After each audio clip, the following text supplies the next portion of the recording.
गो भैयावा बा नैहरा में 10 गो भैयावा हो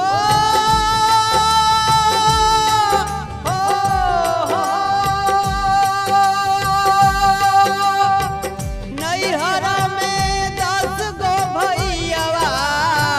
आ 10 गो भौजिया बाड़िए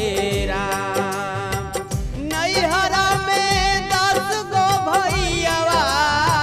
आ 10 गो